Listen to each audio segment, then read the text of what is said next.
Masa sulit tidak boleh menyurutkan semangat kita untuk tetap beribadah, tetapi biarlah kita semakin dekat dan intim kepada Tuhan. Mari dengan sukacita kita beribadah dengan hati yang tertuju kepada Kristus. Tuhan Yesus memberkati.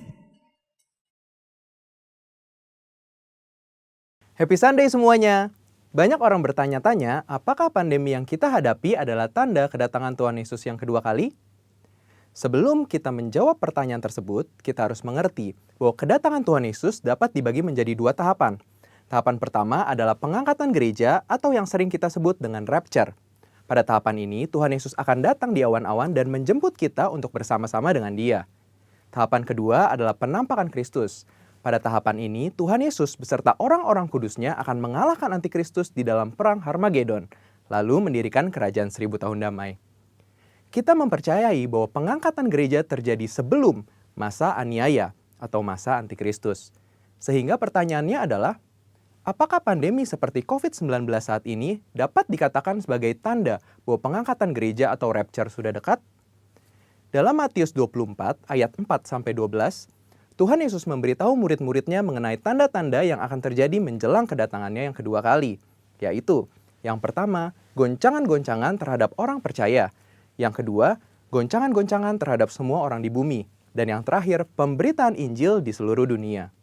Nah, yang perlu kita perhatikan adalah pada Lukas 21 ayat yang ke-11, Tuhan Yesus memberikan tanda-tanda yang dapat dirasakan oleh semua orang. Dan akan terjadi gempa bumi yang dahsyat.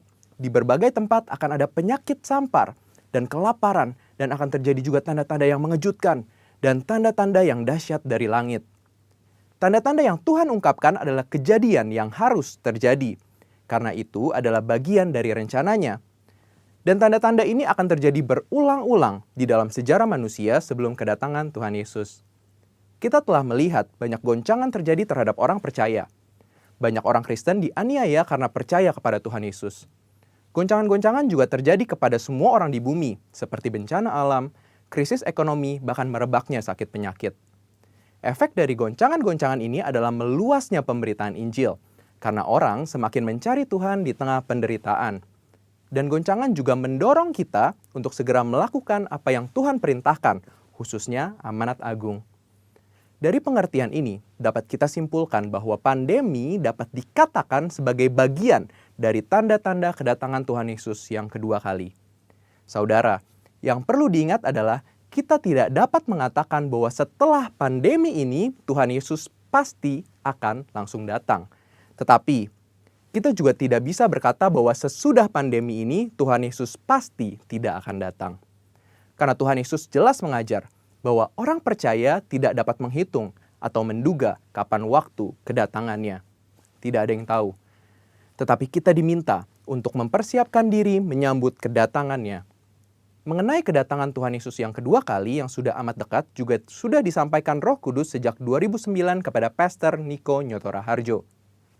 Roh Kudus menunjukkan dalam Yoel 2 ayat 28-32 bahwa akan terjadi pencurahan Roh Kudus juga goncangan-goncangan yang luar biasa. Akan tetapi melalui hal tersebut akan ada banyak orang berseru kepada Tuhan dan diselamatkan.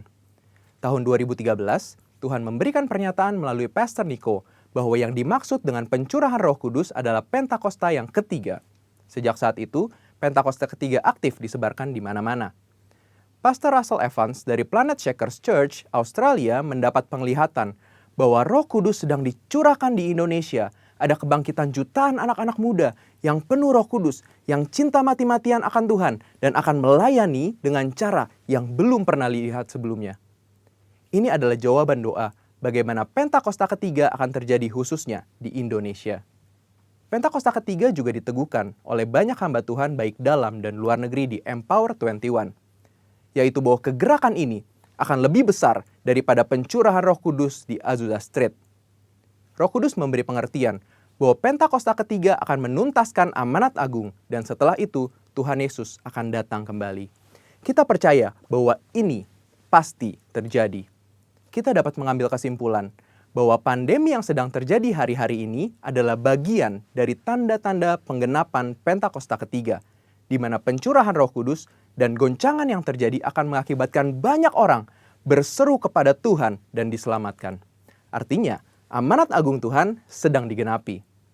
So, setelah kita mengetahui hal tersebut, apakah yang harus kita lakukan untuk menyambut kedatangannya? Ada 4 hal, yaitu yang pertama, hidup berjaga-jaga, artinya hidup kudus di hadapan Tuhan dan di hadapan manusia. Yang kedua, hidup siap sedia, artinya siap menyambut kedatangan Tuhan Yesus kapan saja. Yang ketiga, hidup setia, melakukan perintah Tuhan, artinya melakukan amanat agung Tuhan Yesus dengan Pentakosta yang ketiga. Dan yang terakhir, hidup intim dengan Tuhan, artinya banyak membaca, merenungkan, melakukan firman Tuhan, banyak memuji, menyembah Tuhan, dan banyak berdoa berbahasa roh. Saudara, walaupun pandemi COVID-19 mempunyai dampak negatif bagi dunia, tetapi jangan lupa, bagi kita yang percaya kepada Tuhan Yesus, pandemi ini adalah bagian dari tanda-tanda kedatangan Tuhan Yesus untuk menjemput kita, gerejanya. Mari persiapkan diri kita dan senantiasa menanti-nantikan kedatangannya. Haleluya! Tuhan Yesus memberkati.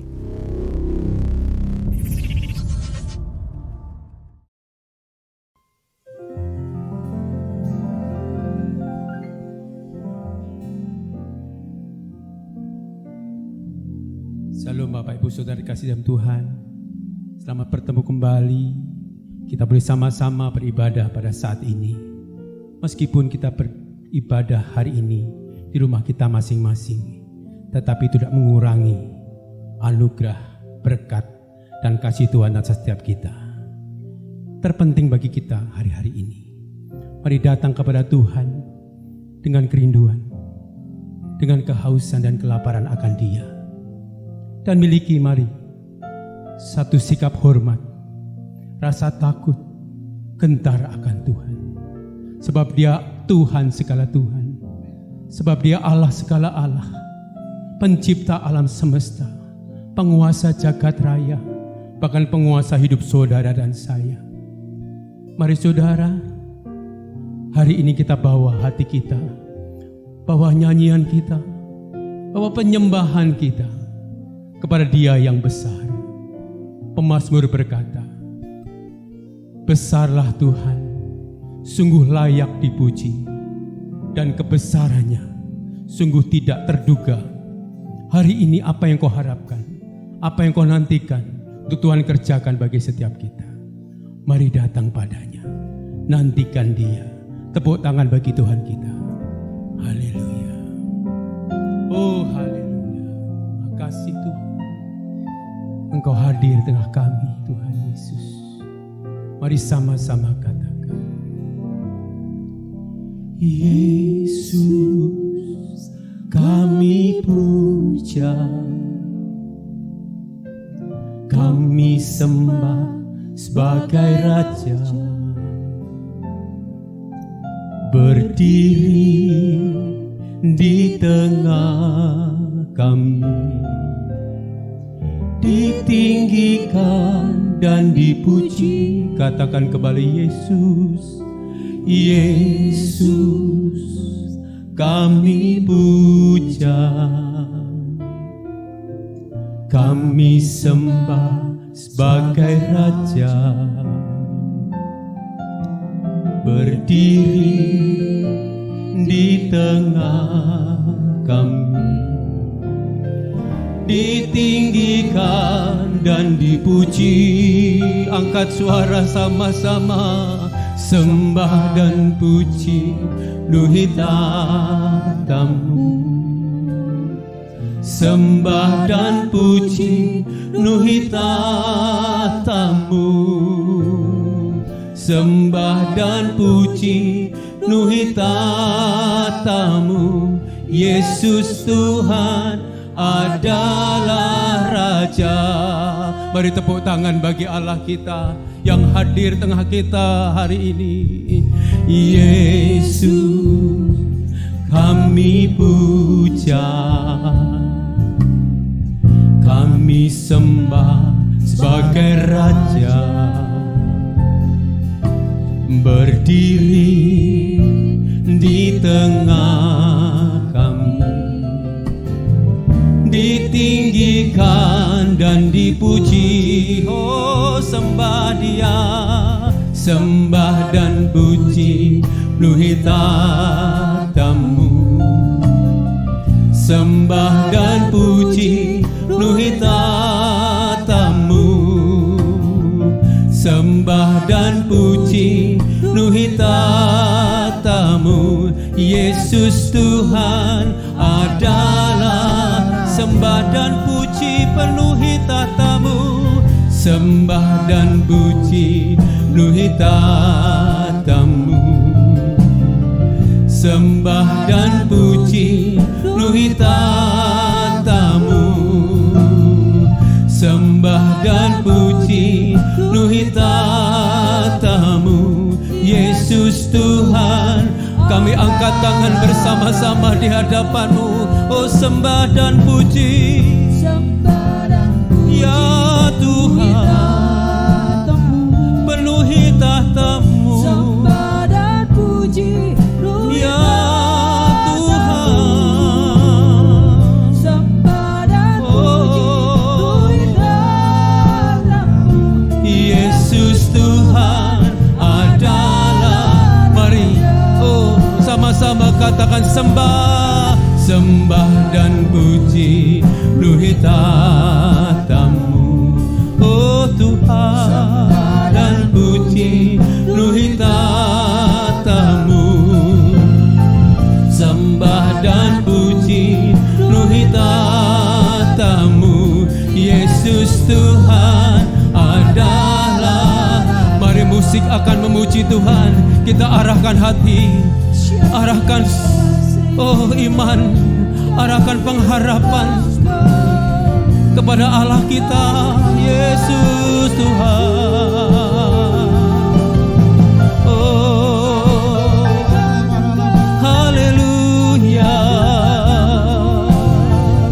Kami bawa sembah kami Tuhan, kami bawa syukur kami Tuhan.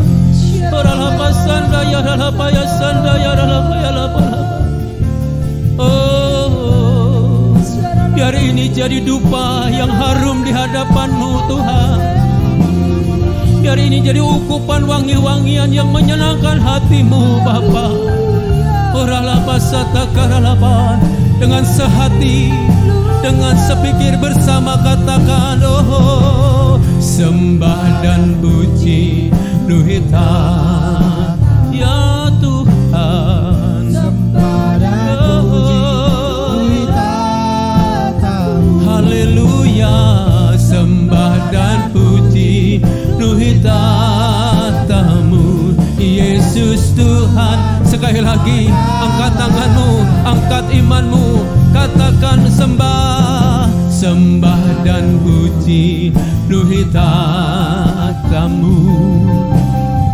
Sembah dan puji penuhi tahta-Mu.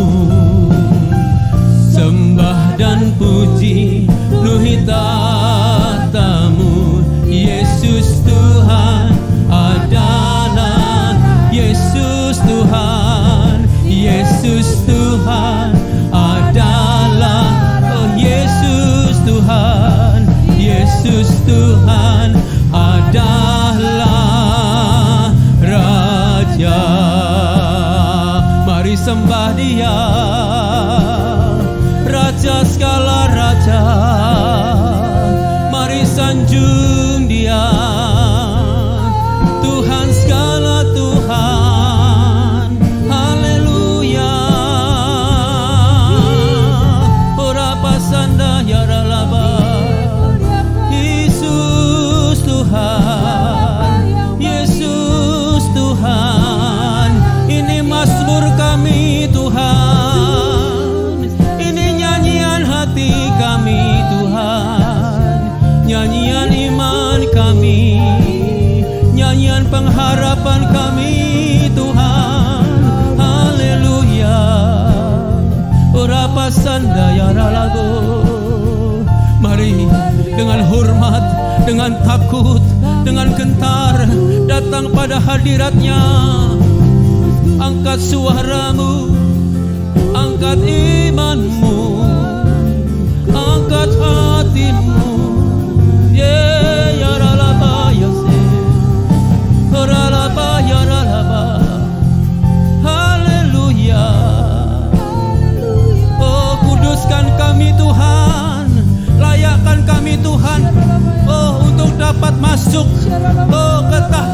hadirat-Mu, oh menikmati wajah-Mu Tuhan, menikmati perjumpaan kami dengan-Mu ya Tuhan. Oh rapasanda ya rala, oh haleluya, rala bala bala bala bala bala bala ya rala. Engkau hadir saat ini Tuhan, Engkau lawat setiap kami Tuhan. Kau Allah yang kudus, Kau Allah yang kudus, di tahta suci-Mu kami menyembah, nama-Mu disanjung, kuasa-Mu nyata sempurna, kami puja Engkau Raja-Mu. Mari Bapak Ibu yang di rumah-rumah angkat tanganmu, katakan Kau Allah yang kudus, Kau Allah yang kudus, di tahta suci-Mu kami menyembah, nama-Mu disanjung, kuasa-Mu nyata sempurna, kami puja Engkau Raja-Mu. Ya, angkat tanganmu, angkat kedua belah tanganmu. Kau Allah yang kudus, oh, Kau Allah yang kudus, di tahta suci-Mu kami menyembah, nama-Mu disanjung, kuasa-Mu nyata sempurna, kami puja Engkau Raja-Mu, kami puja Engkau Raja kami Yesus, kami puja Engkau Raja-Mu. Sekali lagi, oh dengan penuh kasih kepada Tuhan, kami puja Engkau Raja-Mu. Ya,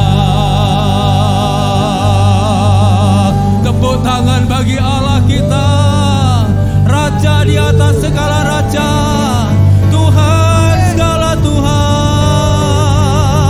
yang membebaskan, yang menyelamatkan, bahkan yang membawa kami dan menjadikan kami umat-umat yang menang, bahkan lebih dari pemenang. Tepuk tangan bagi Tuhan Yesus. Saudara percaya kita umat pemenang?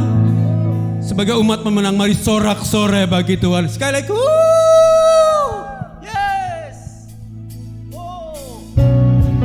Yesus.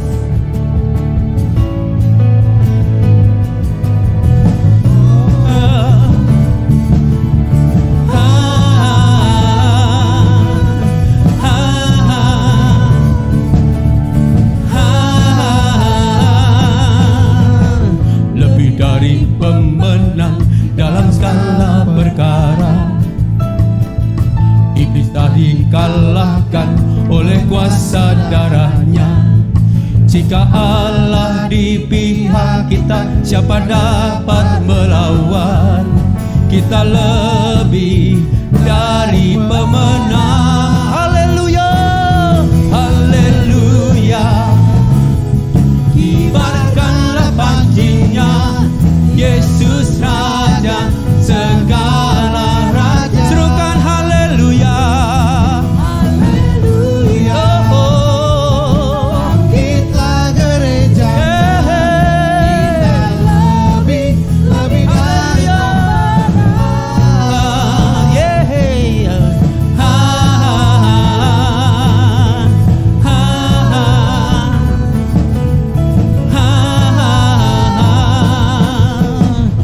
lebih dari pemenang dalam segala perkara. Katakan iblis dikalahkan, dan dikalahkan oleh kuasa darahnya.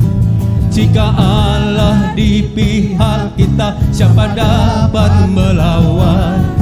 Kita lebih dari pemenang. Serukan haleluya, haleluya. Kibarkanlah panjinya, haleluya.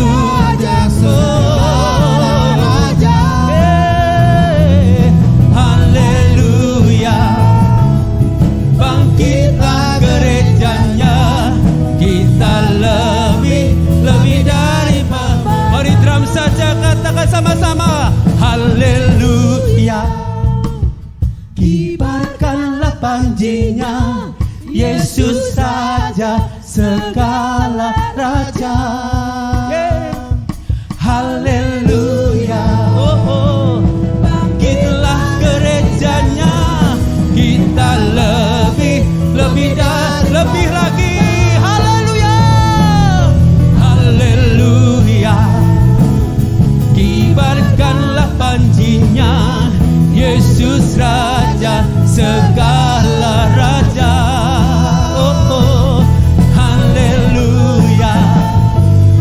Bangkitlah gerejanya, kita lebih dari katakan kamu lebih dari katakan saya lebih dari pemenang.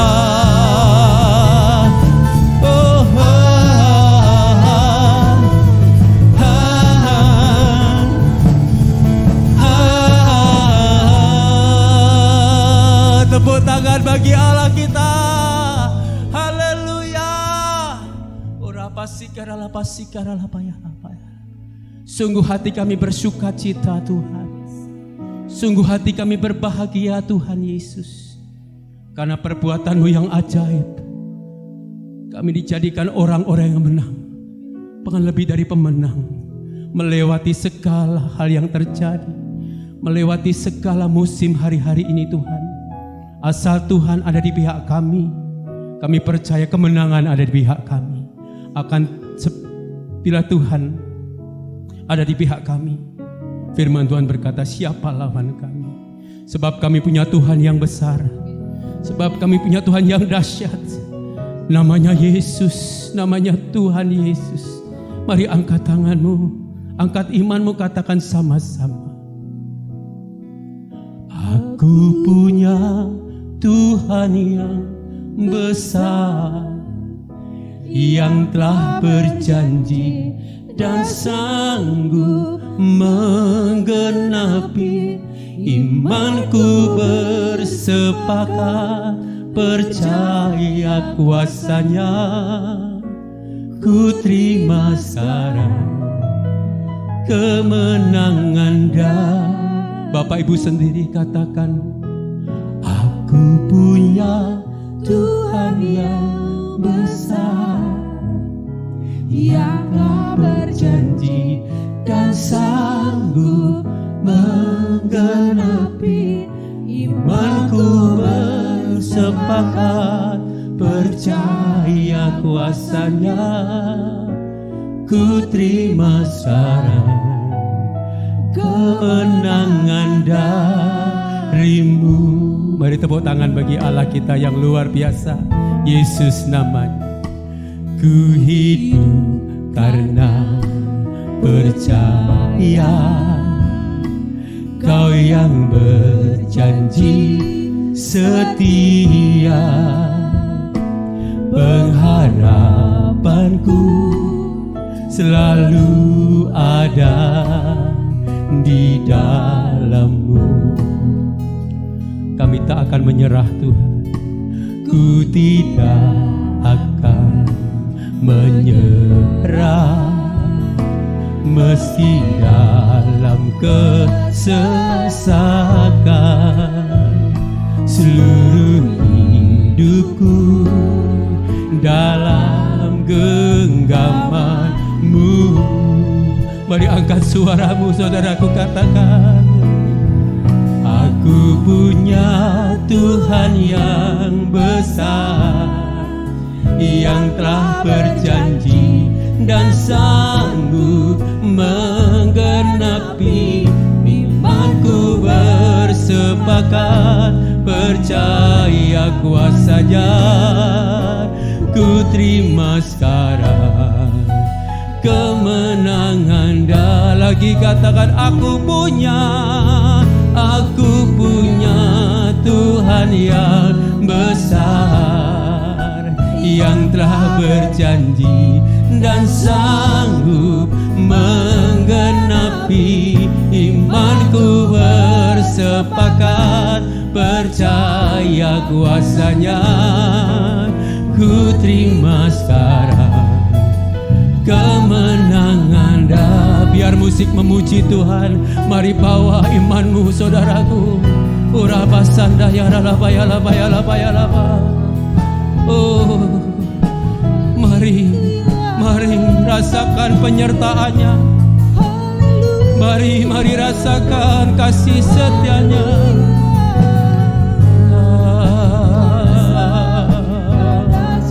Uraba sanda ya laba ya laba ya laba. Oh Tuhan, kami tidak pernah takut Tuhan, meskipun kami berjalan dalam lembah kekelaman, tetapi tangan Tuhan, gadamu dan tongkatmu Tuhan, itu yang menghibur aku. Oh Rabasata Karalaba, kami tahu tanganmu Tuhan, oh selalu memegang setiap tangan kami, menuntun kami Tuhan, untuk membawa kami hidup dari kemuliaan kepada kemuliaan, kemenangan demi kemenangan, bersama Engkau Tuhan. Mari nyatakan, aku punya Tuhan yang besar. Aku punya Tuhan yang besar, yang telah berjanji dan sanggup menggenapi. Imanku bersepakat, percaya kuasanya. Ku terima sekarang. Oh, sekali lagi sambil angkat tangan di hadapannya. Aku punya Tuhan yang besar, yang telah berjanji dan sanggup menggenapi. Imanku bersepakat, percaya kuasanya. Ku terima sekarang kemenangan. Dengan iman kita katakan, ku terima, ku terima, ku terima, ku terima ya Tuhan, ku terima sekarang kemenangan darimu.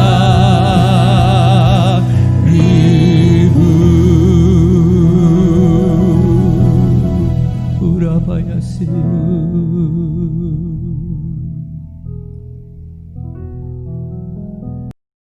Mari kita satu hati di dalam doa sebelum kita terima firman Tuhan. Kami bersyukur untuk ibadah online hari ini Tuhan, di awal bulan yang baru. Kami percaya ada rahmat yang selalu baru dalam hidup kami, dan Engkau akan memberikan sesuatu yang baru pula di tahun dimensi yang baru ini. Kami rindukan firman-Mu untuk mengajar kami, mengoreksi kami, mendidik kami, menguatkan iman kami. Sampaikan isi hati-Mu bagi kami, urapi hamba-Mu, urapi kami semua. Dalam nama Yesus kami siap dengar firman Tuhan. Haleluya. Amin. Sekali lagi shalom Bapak Ibu yang dikasihi Tuhan. Saya bersyukur bisa berjumpa lagi dengan Ibu Bapak sekalian melalui ibadah online hari ini. Saya percaya sekalipun mungkin keadaan belum banyak berubah, keadaan masih sama, tapi Tuhan tidak pernah meninggalkan kita. Ada kekuatan dari Tuhan yang akan membuat kita terus melangkah dan mampu menjalani hidup di waktu-waktu yang akan datang. Hari ini kita mau belajar firman Tuhan yang saya beri tema atau saya beri judul takut akan Tuhan. Banyak orang yang tidak hidup takut akan Tuhan karena lupa bahwa Tuhan sang penguasa tunggal di dalam hidupnya. Sehingga kita hidup sembarangan di hadapan Tuhan. Kita tidak memiliki satu respek kepada Tuhan. Nah, hari ini mari kita mau belajar melalui firman Tuhan agar kita menundukkan diri kita di bawah otoritas yang tertinggi, yaitu Tuhan sendiri. Kita mau hidup takut akan Tuhan, sehingga saya percaya orang yang hidup takut akan Tuhan akan mengalami keberkatan ilahi. Di dalam Ulangan pasal yang ke-10 ayat 12 sampai 13, Ulangan 10 ayat 12 sampai 13 firman Tuhan berkata gini, "Maka sekarang, hai orang Israel, apakah yang dimintakan daripadamu oleh Tuhan Allahmu?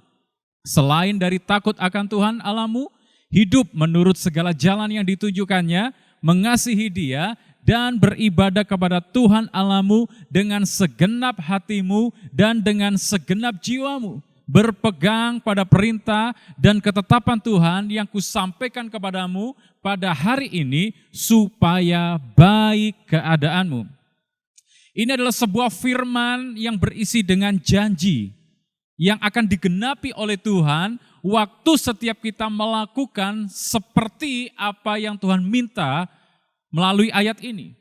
Di bagian terakhir dari ayat 13 dikatakan, supaya baik keadaanmu. Tentu ini dambaan setiap kita. Kerinduan setiap kita mengalami perubahan dalam hidup, mengalami pembalikan keadaan, mengalami sebuah kondisi yang tidak sama dari waktu ke waktu. Untuk sampai ke sana, untuk kita mengalami keadaan yang baik itu, Alkitab sudah menuntun kita melalui ayat ini. Yang pertama tadi dikatakan apa? Di ayat yang ke-12, takut akan Tuhan. Hidup menurut segala jalan yang ditunjukkan, mengasihi Dia, beribadah kepada Tuhan, berpegang pada perintah dan ketetapan Tuhan. Hal-hal ini harus kita lakukan di dalam hidup kita untuk supaya kita mengalami keadaan yang baik. Tentu hari ini saya tidak akan membahas beberapa poin yang tadi saya katakan, saya hanya menitik beratkan kepada poin yang pertama, yaitu takut akan Tuhan.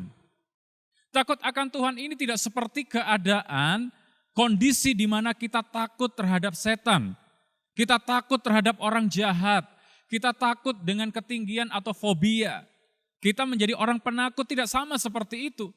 Takut akan Tuhan adalah sebuah dampak dari pengenalan akan Allah. Waktu kita kenal siapa Allah yang kita sembah, waktu kita mengetahui siapa Tuhan yang kita puji dan kita tinggikan itu, akan membuat hidup kita takut akan Dia atau takut akan Tuhan. Dan takut akan Tuhan ini adalah sebuah perasaan yang ditanamkan oleh Allah di dalam setiap hati orang-orang percaya. Yang memungkinkan kita, yang membuat kita akhirnya bisa hidup takut akan Tuhan. Karena Tuhan telah menanamkan di dalam hati kita sebuah benih di dalam perasaan kita untuk kita bisa respect kepada Tuhan, tunduk kepada Tuhan, dan takluk kepada Tuhan itu. Jadi takut akan Tuhan adalah sikap hati. Sikap hati yang bagaimana? Yang pertama, sikap hati yang menaruh hormat sepenuhnya kepada Tuhan. Jadi orang yang takut akan Tuhan adalah orang yang hormat kepada Tuhan. Kalau orang di dunia ini, mereka tahu bagaimana harus memberi hormat kepada orang-orang yang punya otoritas di atasnya. Sebagai contoh, anak harus hormat kepada orang tua, karena orang tua itu punya otoritas di dalam keluarga yang Tuhan telah tempatkan. Di dalam dunia pekerjaan, ada orang-orang yang ada di atas kita, yang punya otoritas, pimpinan kita, atasan langsung kita. Dan kepada mereka, kita harus hormat. Di dalam pemerintahan, ada orang-orang yang telah dipilih oleh Tuhan menjadi wakil Tuhan untuk memerintah sebagai pemerintah. Entah itu presiden, ada menteri, ada gubernur, kemudian ada camat, ada lurah, ada RT. Dan kita yang ada di dalam ruang lingkup itu harus menaruh hormat kepada mereka, orang-orang yang punya otoritas ini. Hormat bukan hanya sekedar sikap tubuh di mana kita menggerakkan tangan kita sebagai tanda hormat, bukan. Tetapi hormat adalah sebuah sikap hati. Tahun 1924, dalam ajang Olimpiade di Paris, Perancis, ada seorang pelari yang sangat terkenal yang mewakili negaranya, yaitu Skotlandia.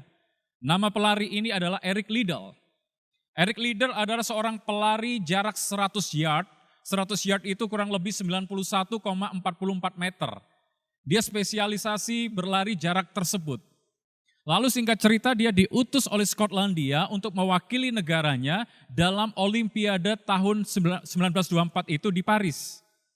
Dia baru sadar bahwa ternyata saat yang ditentukan untuk dia bertanding, yaitu lari jarak 100 yard itu adalah hari Minggu. Lalu Eric Liddell ini membuat sebuah keputusan yang menggemparkan dunia saat itu karena dia tidak melakukan pertandingan atau perlombaan jarak 100 yard di hari itu. Karena bagi dia mengkhususkan hari Sabat itu jauh lebih penting. Itu sebagai respon atas kasih karunia yang telah Tuhan berikan dalam hidupnya. Sebagai refleksi, sebagai tindakan nyata waktu dia menaruh hormat kepada Tuhan itu. Jadi dia mengkhususkan hari Sabat, dia tidak mau bertanding. Dia dikecam oleh semua kalangan, termasuk penguasa Skotlandia pernah berkata gini, seharusnya Anda lebih taat kepada pemerintah daripada kepada Tuhan Anda. Tapi Eric tidak mempedulikan itu, dia lebih memilih pertandingan di hari lainnya, yaitu lomba lari jarak 400 yard, atau kurang lebih 365,76 meter. Dia tidak spesialisasi di dalam lomba lari 400 yard itu, tapi keputusannya tidak dibiarkan oleh Tuhan. Keputusannya untuk mendahulukan Tuhan tidak dibiarkan begitu saja oleh Tuhan. Tuhan bela. Di hari pertandingan jarak 400 yard, dia sendiri agak ragu bisa menyelesaikan pertandingan itu. Salah satu pelatih dari Eric Liddell menyelipkan satu tulisan kecil di sakunya yang diambil di dalam 1 Samuel 2 ayat 30. Ada satu tulisan kecil yang dia baca, siapa yang menghormati aku akan kuhormati. Tetapi siapa yang menghina aku akan dipandang rendah. Selamat berjuang, Tuhan memberkati. Dan akhirnya apa? Sejarah membuktikan Eric Liddell membuktikan dia memenangkan pertandingan dan mengharumkan nama Skotlandia pada ajang Olimpiade 1924 di Paris saat itu. Kita bisa lihat, orang yang hormat kepada Tuhan, Tuhan juga akan menghormati orang itu. Alkitab dengan jelas di dalam 1 Samuel 2 ayat 30 tadi dikatakan siapa yang menghormati Tuhan, maka Tuhan akan menghormati dia. Tetapi siapa yang menghina Tuhan, ia akan dipandang rendah oleh Tuhan. Nah hari ini, Tuhan mau agar setiap kita hidup takut akan Tuhan. Takut akan Tuhan itu adalah sikap hati yang hormat kepada Tuhan. Sikap hati yang kita menghormati Tuhan sebagai pribadi yang agung di dalam kehidupan kita. Seperti Eric Liddell. Bangsa Israel tidak menyebut nama Allah dengan sembarangan. Sebagai bentuk menghormati kekudusan nama Allah itu. Makanya mereka menulis nama Allah itu dengan huruf mati semua yang tidak bisa dilafalkan. Ditulis YHWH, tidak bisa dilafalkan sebagai Yahweh sebetulnya. Karena huruf mati semua di situ. Kenapa ditulis dengan huruf mati semua? Agar bangsa Israel tidak mengucapkan atau menyebut nama Allah dengan sembarangan, tetapi menaruh hormat kepada nama yang kudus itu. Tetapi kita kadang-kadang dengan sembarangan menyebut nama Allah itu. Tapi kita mau belajar hari ini. Mari milikilah sikap hati yang hormat sebagai orang yang takut akan Tuhan. Waktu Musa dan Harun tidak menaruh hormat terhadap kekudusan Allah, akibatnya fatal. Tuhan memerintahkan kepada Musa dan Harun, ketika bangsa Israel mereka berkumpul bersungut-sungut kepada Tuhan dan kepada Musa. Kami mati kehausan, gak ada air di padang gurun ini. Maka Allah berfirman kepada Musa, Musa, ambil tongkatmu, kumpulkan semua bangsa Israel di depan bukit batu itu bersama abangmu Harun, katakan kepada bukit batu, keluar air, maka air akan keluar. Musa emosi. Musa sudah jengkel dengan apa yang dilakukan oleh bangsa Israel. Dia kumpulkan segenap bangsa Israel di sekitar Bukit Batu bersama dengan Harun. Lalu dia pukul 2 kali dengan tongkatnya, memang mengeluarkan air. Tetapi akibat perbuatan Musa, apa yang terjadi? Tuhan tidak izinkan dia memasuki tanah perjanjian. Kalau kita lihat dalam Bilangan 20 ayat 12, ini penyebabnya. Tetapi Tuhan berfirman kepada Musa dan Harun, karena kamu tidak percaya kepadaku dan tidak menghormati kekudusanku di depan mata orang Israel. Itulah sebabnya kamu tidak akan membawa jemaah ini masuk ke negeri yang akan kuberikan kepada mereka. Fatal bukan akibatnya? Hanya karena hal yang sepele. Menurut ukuran kita, Tuhan tidak izinkan Musa yang sudah berjuang lelah 40 tahun di padang gurun bersama orang Israel dari Mesir, akhirnya tidak sampai masuk ke Kanaan. Menurut kita hal yang sepele, tetapi ingat firman Tuhan dalam Bilangan 20 ayat 12 tadi. Apa yang dilakukan oleh Musa itu sedang tidak menghormati kekudusan Tuhan di depan mata orang Israel. Yang Tuhan mau hari ini adalah kita memiliki sikap hati hormat sebagai orang-orang yang takut akan Tuhan. Anak-anak Imam Eli mereka adalah orang-orang muda yang durjana, yang bejat dengan dosa dan kefasikan. Sebagai anak-anak imam, mereka mengambil bagian yang dikhususkan kepada Tuhan. Waktu bangsa Israel mempersembahkan korban kepada Tuhan, Hofni dan Pinehas ini mengambil daging yang harusnya untuk Tuhan itu, dimakan sendiri, saudara. Bahkan daging mentahnya diminta dengan paksa kalau tidak diberikan. Dan apa yang dilakukan oleh Hofni dan Pinehas ini adalah sebuah tindakan yang tidak menghormati kekudusan Tuhan dan tidak menghormati kekudusan korban bagi Tuhan. Dan akhirnya kita tahu cerita Alkitab. Mereka berdua mati. Hari ini Tuhan kembali ingatkan kita, milikilah sikap hormat kepada Tuhan. Dalam segala keadaan, dalam segala hal, kita harus ingat Tuhan Sang Penguasa yang punya otoritas tertinggi dalam hidup kita. Takutlah akan Tuhan dengan memiliki sikap hormat ini. Dan yang kedua, hormat akan Tuhan itu artinya apa? Takut akan Tuhan maksud saya artinya takjub dan kagum akan Tuhan. Jadi kita harus memiliki sikap hati yang takjub dan kagum akan Tuhan. Biasanya orang yang kagum, dia bisa mengagumi seseorang karena apa? Karena orang yang dia kagumi itu sangat dia kasihi. Suami mengagumi istri, istri mengagumi suami, anak mengagumi orang tua mengagumi anak. Yang salah adalah kalau kita mengagumi anak orang lain justru, atau mengagumi pasangan orang lain. Itu sesuatu yang tidak boleh kita lakukan. Kalau pasangan sendiri dikagumi, itu harus. Sebagai tanda kita mengasihi, sebagai tanda kita menyayangi, atau kita mengagumi atau takjub kepada seseorang yang punya prestasi, yang berprestasi atau kita anggap hebat, sehingga kita memberikan aplaus, memberikan tepuk tangan, kita takjub, kita kagum kepada orang-orang yang kita anggap hebat itu, atau punya prestasi itu. Kita tidak bisa kagum kepada Tuhan karena apa? Karena kita kurang mengasihi Tuhan. Banyak orang kehilangan rasa kagum hari-hari ini terhadap Tuhan. Kehilangan rasa kagum itu disebabkan karena kurangnya kasih kepada Tuhan.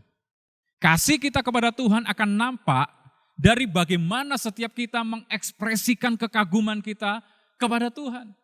Dan gak hanya cukup sekedar kita berkata, ku kagum hormat akan engkau. Gak cukup hanya mengalunkan nada lagu seperti itu saja.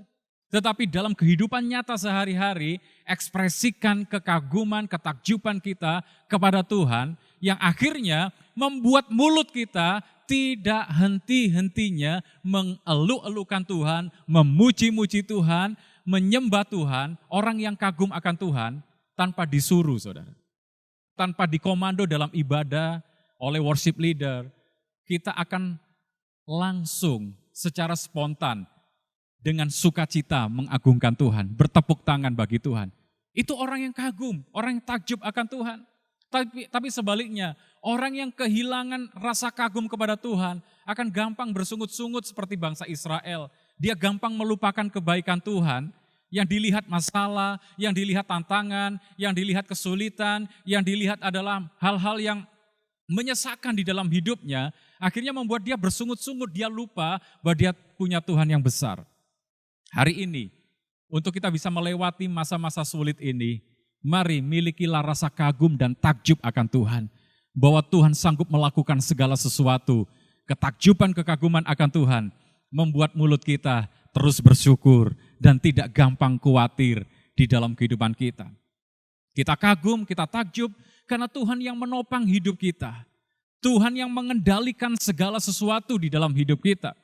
Bahkan Tuhan penuh dengan kemuliaan dan Tuhan penuh dengan keagungan. Dalam sebuah penglihatan yang dilihat oleh Rasul Yohanes ketika dia ada di Patmos.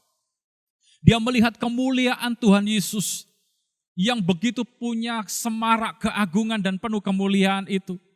Dicatat di dalam Wahyu 1 ayatnya yang ke-17, Yohanes seperti orang yang mau mati, tersungkur di depan kaki Tuhan yang punya kedahsyatan dan keagungan itu. Hari ini, mari setiap saudara dan saya memiliki sikap hati yang takjub, yang kagum akan Tuhan. Karena Tuhan yang mengatur segala sesuatu dalam hidup kita. Yeremia 5 ayat 22 dikatakan gini, masakan kamu tidak takut kepadaku? Kata Tuhan, demikianlah firman Tuhan. Kamu tidak gemetar terhadap aku? Bukankah aku yang membuat pantai pasir sebagai perbatasan bagi laut? Sebagai perhinggahan tetap yang tidak dapat dilampauinya. Biarpun ia bergelora, ia tidak sanggup, biarpun bergelombang-gelombang ribut, mereka tidak dapat melampauinya. Kita lihat kedahsyatan perbuatan tangan Tuhan yang ajaib. Dia membuat perbatasan antara laut dan daratan. Dia yang mengendalikan alam semesta, sehingga planet-planet di tata surya ini tidak saling berbenturan satu dengan yang lain. Tepat berputar pada orbitnya. Ini membuktikan bahwa Tuhan yang menopang segala sesuatu, termasuk alam semesta dan hidup kita. Makanya bagian kita adalah kagumi Tuhan, takjub akan Tuhan. Sekali lagi, orang yang kagum akan Tuhan akan membuat mulutnya tidak henti-hentinya memuji-muji Tuhan, bersyukur buat kasih anugerah, buat perbuatan tangan Tuhan yang luar biasa dan dahsyat itu. Yang ketiga, orang yang takut akan Tuhan, dia akan memiliki sikap hati yang tunduk kepada Tuhan.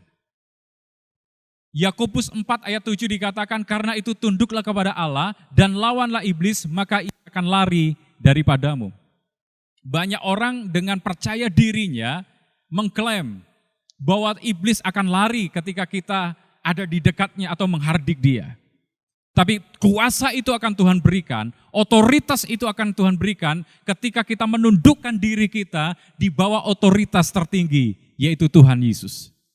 Kalau kita tidak menaklukkan hidup kita, tidak menundukkan hidup kita di bawah otoritas tertinggi, yaitu Yesus Kristus, kuasa atau otoritas itu tidak akan turun di dalam hidup kita. Kita mau teriak-teriak usir setan. Kita mau tengking-tengking. Kalau otoritas ilahi Tuhan tidak berikan dalam kehidupan kita, maka itu tidak akan punya kuasa apapun. Tapi hari ini sebaliknya, waktu kita tunduk di hadapan Tuhan, Tuhan akan memberikan kepada kita otoritas itu. Karena Tuhan yang memiliki otoritas tertinggi atas segala sesuatu di dalam hidup kita. Mazmur pasal 33 ayat 9 dikatakan gini, sebab dia berfirman, maka semuanya jadi. Dia memberi perintah, maka semuanya ada. Segala sesuatu yang kita lihat ini bisa menjadi ada, bisa kelihatan karena ada Tuhan yang telah berfirman dan menciptakan itu. Bahkan di dalam Ayub 33 ayat 4, firman Tuhan berkata, Roh Allah telah membuat aku dan nafas yang maha kuasa membuat aku hidup. Kita lihat di situ. Tidak ada alasan untuk kita tidak tundukkan diri kita di bawah otoritas tertinggi dalam hidup ini, yaitu Tuhan. Karena Tuhan yang menopang hidup saudara. Dikatakan Tuhan yang membuat kita, nafas yang maha kuasa membuat kita hidup. Dan pada akhirnya ada satu peristiwa di dalam Ayub 34 ayat 14 dan 15. Dikatakan gini, jikalau ia menarik kembali rohnya dan mengembalikan nafas hidup kepadanya, maka binasalah segala yang hidup dan kembalilah manusia kepada debu. Itu peristiwa kematian. Kita harus sadar, hidup dan mati kita ada di dalam kendalinya Tuhan. Hidup dan mati kita ada di bawah otoritasnya Tuhan. Tidak ada satu manusia pun di dunia ini yang bisa menentukan jalan hidupnya sendiri. Tuhanlah yang menentukan jalan-jalan di dalam kehidupan kita. Karena itu kita harus tundukkan diri kita. Karena Tuhan yang punya otoritas di dalam kehidupan kita. Dan yang terakhir, yang keempat. Orang yang takut akan Tuhan, ia akan gentar kepada Tuhan. Ketika Tuhan berfirman kepada Musa di dalam Keluaran pasal 19 dan juga pasal yang ke-20. Allah mendatangi bangsa Israel dalam gemuruh awan, dalam kilatan yang mengerikan.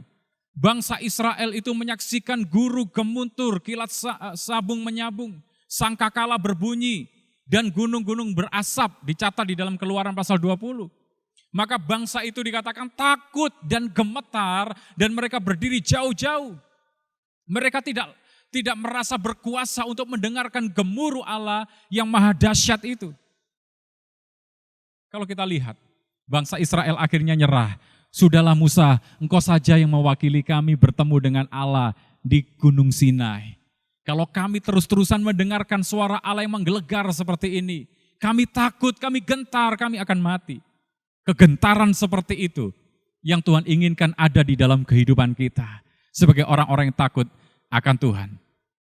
Jadi orang yang takut akan Tuhan adalah orang yang memiliki sikap hati yang hormat kepada Tuhan. Hormat bukan hanya sekedar sikap tubuh, tetapi sikap hati yang menomorsatukan, yang mendahulukan, dan menghormati kekudusannya di dalam hidup kita. Dan yang kedua, orang yang takut akan Tuhan memiliki sikap hati yang takjub dan kagum. Jangan pernah kita kehilangan kekaguman akan Tuhan. Sebab kekaguman akan Tuhan membuat mulut kita terus bersyukur dan hati kita tidak akan khawatir menghadapi apapun juga, bahkan tahun-tahun kering sekalipun. Dan yang ketiga, orang yang takut akan Tuhan, dia memiliki sikap hati yang tunduk karena Tuhan yang punya otoritas, karena Tuhan yang punya kedaulatan tertinggi dalam hidup kita. Dan yang keempat, orang yang takut akan Tuhan, dia punya sikap hati yang gentar. Tidak berdaya di hadapan tahta Allah yang dahsyat, yang luar biasa itu. Dan bagian terakhir yang ingin saya sampaikan adalah, takut akan Tuhan merupakan dasar kita mengasihi Tuhan. Takut akan Tuhan adalah dasar kita mengasihi Tuhan. Mengikuti jalannya, taat dan hidup dalam kekudusan. Saudara tidak akan bisa mengasihi Tuhan, tidak akan bisa mengikuti jalan-jalannya, tidak akan bisa hidup dalam ketaatan dan kekudusan kalau kita tidak takut akan Tuhan. Dan takut akan Tuhan adalah permulaan hikmat. Siapa yang takut akan Tuhan akan diberikan hikmat oleh Tuhan. Dan hikmat Tuhan cukup membuat kita menjalani hidup di masa-masa pandemi COVID-19 ini. Doa saya untuk saudara, apapun yang terjadi, marilah kita tetap hidup takut akan Tuhan. Jangan kita kehilangan sikap hati yang seperti ini. Orang yang takut akan Tuhan ditandai dengan punya sikap hati hormat. Orang yang takut akan Tuhan ditandai dengan sikap hati yang takjub dan kagum, tunduk dan gentar kepada Tuhan. Dan saya percaya kalau kita lakukan hal ini, kita akan menjadi orang-orang yang akan mengalami keadaan yang baik dari waktu ke waktu. Mari kita tundukkan kepala kita, saya undang pemain musik bisa maju ke depan. Terima kasih Tuhan untuk waktu yang Tuhan telah berikan buat setiap kami. Kami tahu Tuhan, Tuhan berjanji dalam hidup ini untuk kami mengalami kehidupan yang semakin baik, untuk kami mengalami kehidupan yang semakin mantap dari waktu ke waktu.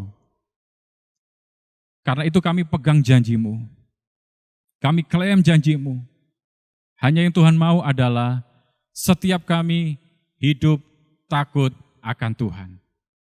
Terima kasih Tuhan. Terima kasih Bapa. Engkau sungguh baik di dalam kehidupan kami. Terima kasih Tuhan. Oh haleluya Tuhan. Mari saudara, beberapa saat ke depan kita lihat hidup kita masing-masing. Mungkin kita kehilangan rasa takjub dan kagum akan Tuhan. Kita kehilangan rasa hormat kepada Tuhan. Bahkan kita kehilangan sikap hati yang tunduk kepada otoritas dalam hidup ini. Kita kehilangan kegentaran akan Tuhan. kita minta ampun kepada Tuhan. Akui di hadapan Tuhan. Sebelum kita masuk dalam perjamuan kudus, yang saudara sudah persiapkan di rumah-rumah, ada potongan roti, biskuit, anggur, sirup, teh, atau minuman yang lain. Sambil kita lihat hidup kita, ampuni kami Tuhan, ampuni kami. Dan kami rindu saat ini, setiap kami Tuhan, setiap kami memiliki rasa takut akan Tuhan itu. Terima kasih Tuhan. Oh Rapa Syakara. Terima kasih ya Tuhan. Oh Rapa Takaya. Kuduskan setiap kami. Mari bapak-bapak sebagai kepala rumah tangga, ambil roti dan anggur, bagikan kepada anggota keluarga masing-masing. Kuduskan hati kami Tuhan, sucikan layakan kami. Kuduskan roti dan anggur ini supaya setiap kami layak untuk makan dan minumnya. Karena kami tahu ini adalah lambang tubuh dan darah-Mu ya Tuhan. Terima kasih Tuhan. Mari kita angkat roti kita di tangan kanan kita tinggi-tinggi. Sebab apa yang telah kuteruskan kepadamu telah aku terima dari Tuhan. Yaitu bahwa Tuhan Yesus pada malam waktu ia diserahkan mengambil roti, dan sesudah itu ia mengucap syukur atasnya. Ia memecah-mecahkannya dan berkata, inilah tubuhku yang diserahkan bagi kamu. Perbuatlah ini menjadi peringatan akan aku. Bukankah roti yang atasnya kita pecah-pecahkan adalah benar-benar persekutuan dengan tubuh Kristus? Katakan amin. Mari kita makan dengan iman dalam nama Yesus.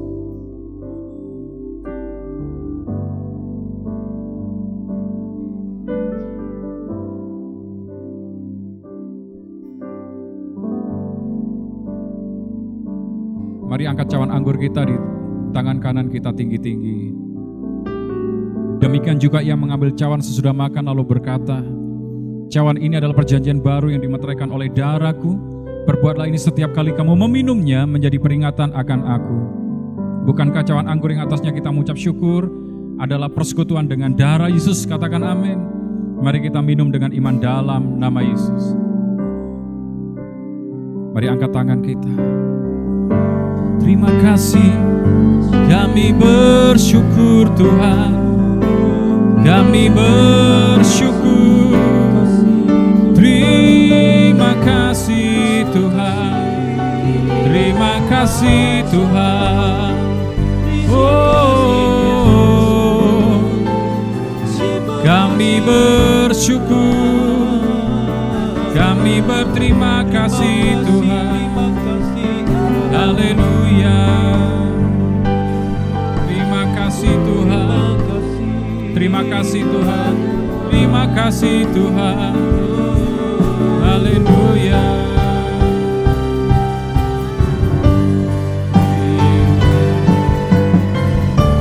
Terima kasih Yesusku. Terima kasih Yesusku. Puji syukur hanya bagi Tuhanku. Terima kasih Yesusku. Terima kasih. Terima kasih Tuhan. Puji syukur hanya bagi Tuhan. Terima kasih Yesus. Terima kasih Yesusku. Terima kasih Yesusku. Puji syukur hanya bagi Tuhanku. Terima kasih Yesusku. Terima kasih ya Tuhan Yesusku. Puji syukur hanya bagi Tuhanku. Puji syukur. Puji syukur hanya bagi Tuhanku. Puji syukur. Puji syukur hanya bagi Tuhanku. Hamba-Mu berdoa untuk setiap umat-Mu yang ada di rumah-rumah Tuhan. Berkati mereka sebagai suami, berkati mereka sebagai istri, berkati mereka sebagai orang tua, sebagai anak. Di masa-masa yang tidak menentu ini kami percaya Tuhan tidak pernah meninggalkan kami. Ada tangan Tuhan yang ajaib, yang perkasa, yang terus menopang hidup kami. Berkat-Mu turun bagi setiap kami ya Tuhan. Yang sakit Tuhan sembuhkan, yang lemah kuatkan, yang menderita hiburkan dengan penghiburan yang tidak terbatas dari takhta Allah. Terima kasih Tuhan.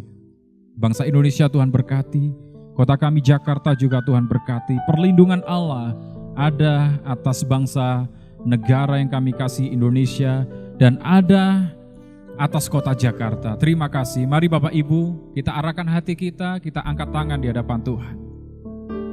Saat ini terimalah berkat anugerah, damai sejahtera, sukacita, perlindungan, kebahagiaan yang berlimpah-limpah dari Bapa di surga melalui anaknya yang tunggal Yesus Kristus, dan persekutuan yang manis dengan Roh Kudus memberkati kita dari sekarang sampai selama-lamanya. Dengan iman kita terima berkat ini. Haleluya.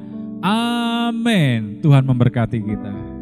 Haleluya. Kibarkanlah panjinya, Yesus Raja segala